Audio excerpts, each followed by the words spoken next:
वास्ते रियाज साहब चारा काट तो ऐसा साथ भी हैं इधर। बाकी आ पिंड दा व्यू चेक करो साहब और नलका वो भी खराब हो फसलां गड्डियां होई ने गड्डी होई है। अस्सलाम वालेकुम की हाल जे तुसी बिल्कुल ठीक होवोगे ते अलहमदुलिल्लाह मैं भी बिल्कुल ठीक हाँ। मैं तुहानू अज विजिट करावांगा अपने पिंड दे देसी माहौल दा यानी पिंडां दा किस तरह देसी माहौल हुंदा है। सब तो पहले तुहानू फसलां दी सैल कराना जिस तरह देसी चारा हुंदा ते माल वास्ते देसी खुराकां। ਇਹ देखो जी शटाला है ये मौसम के लिहाज के पट्ठे होंगे ने हुण सर्दियों के यानी मौसम के लिहाज से सीगी हुण अगों गर्मियां शुरू हो गई ने तो हुणे चारा तब्दील हो जाएगा। पिंडां दे देसी बंदे देसी चारा कट रहे हैं। देख लो माल वास्ते रियाज साहब चारा कट रहे हैं। ये हुण लैके जाणगे माल वास्ते कुतर के तो फिर पाणगे फिर तकरीबन 5-6 बजे को ये गावां चोणगे चोण का टाइम हो जाएगा क्योंकि पिंडा थावां ते हल्ले भी उही देसी गल्लां देसी माहौल चल रहा है।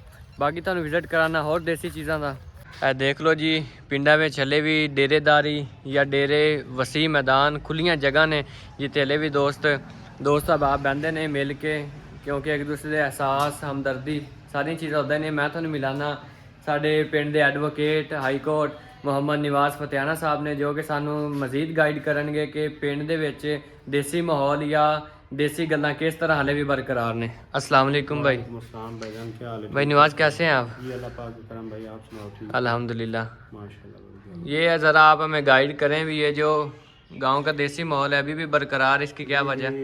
इसकी वजह ये है कि गांव में ना दरअसल लोगों के पास टाइम होता है तो एहसास भी हैं इधर, हमदर्दी होती है लोगों के पास, एक दूसरे के पास बैठते हैं गपशप लगाते हैं चाय वगैरह पीते हैं, कोई ना कोई बहाना। सबसे ये जो देसी माहौल हमारे गांव का होता है ना, यहाँ पे हुक्का होता है ना डेरा टाइप, हाँ जी। वहाँ पे अक्सर बुजुर्ग बैठते हैं वो गपशप लगाते हैं अपने हाल वाल पूछते हैं।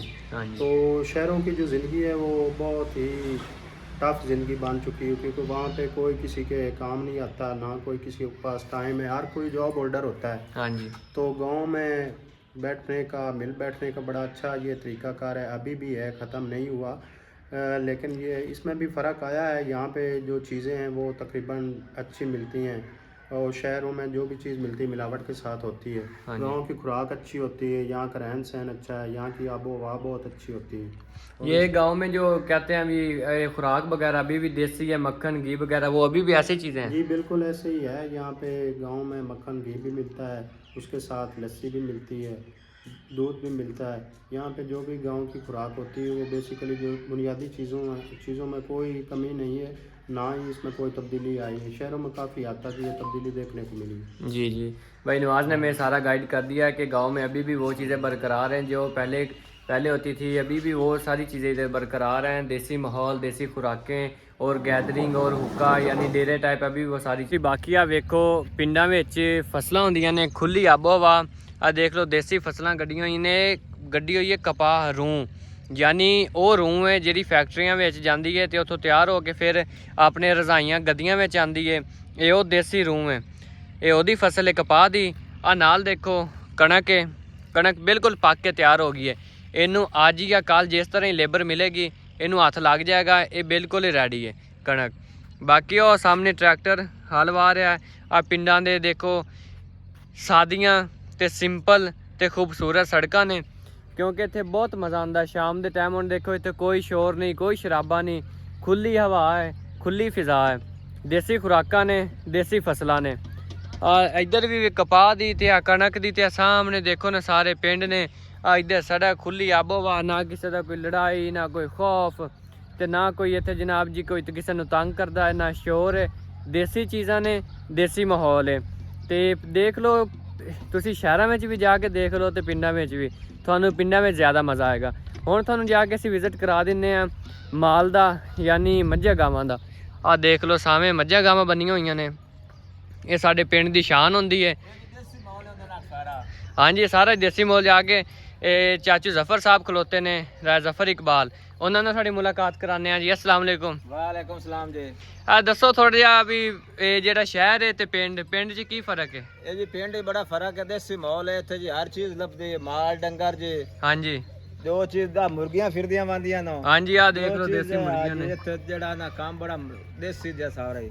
हाँ जी ਬਾਈ ਕਹਿ ਰਹੇ ਨੇ ਕਿਉਂਕਿ ਦੇਖ ਲਓ ਮੁਰਗੀਆਂ ਫੇਰ ਰਹੀਆਂ ਨੇ, ਮਾਲ ਬਣੇ ਹੋਇਆ, ਦੇਸੀ ਮਾਹੌਲ ਹੈ, ਖੁੱਲੀ ਆਬੋ ਹਵਾ।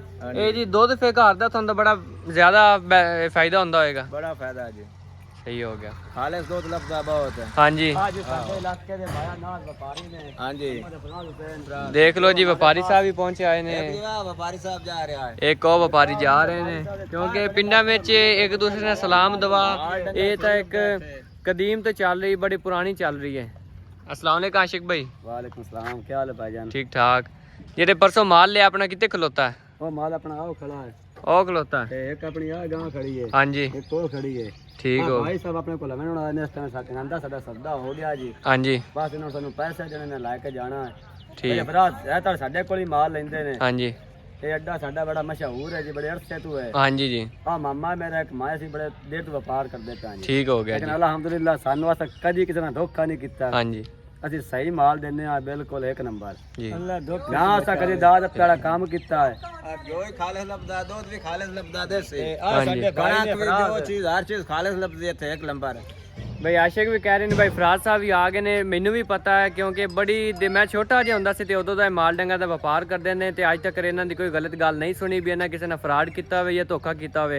जेहड़ी चीज गल करन उस गल ते पूरे उतरदे ने ते जेहड़ी चीज मुक जावे ओहदे च कोई घट ही उन्हां कोल पैसे लैंदे ने, यानी दे दिंदे ने जिद्दां भी हिसाब लग जावे।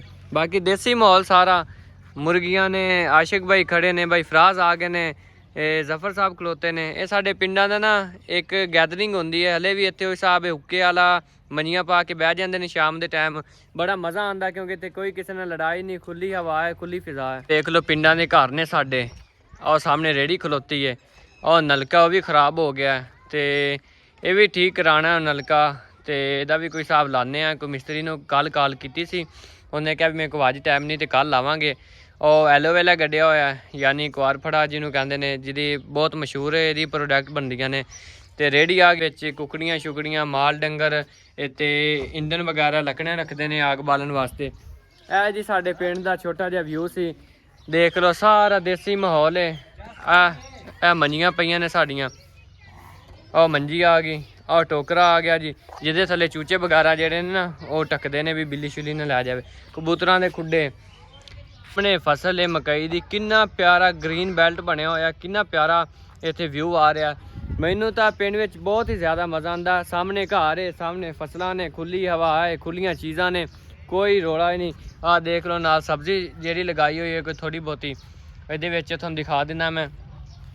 ओ थोम है सामने ओ वाला, आ नाल कोई होर पुदीना मेरा ख्याल ते आ धनिया नाल, आ दरेखां वगैरह लगियां होईयां ने, आ बकरियां ने। बड़ा मज़ा आंदा पिंडां विच, मिट्टी पई है। आ जनाब जी आ गई मंजी साडी। आ देखो ना पिंडां विच हले भी शैड टाइप जे परछतियां हले भी उस तरह जिहदे ते पुराने ज़माने च बंदे बर्तन रखदे सी, ओह घड़ा पिया नाल जनाब। ते देखो ना पिंडां विच हले भी सारा निज़ाम, सारा माहौल उही है जिहड़ा अज तो तकरीबन 50 तो 60 साल पहले सीगा। पिंडां दा देसी माहौल बड़ा मज़ा इत्थे, मैं तुहानूं बार-बार यही दस रहा, इत्थे बहुत मज़ा है ते देसी माहौल है, सानू बड़ा मज़ा आंदा। मैं इत्थे रहना, मैनूं शहर नालों ज़्यादा मज़ा पिंड विच आंदा। ठीक है जी, मिलदे आ नैक्सट वीडियो विच। तुसीं साडे चैनल नूं सबसक्राइब लाजमी कर देना ते अल्लाह हाफिज़। तुसीं साडा नैक्सट व्लॉग लाजमी वेखना।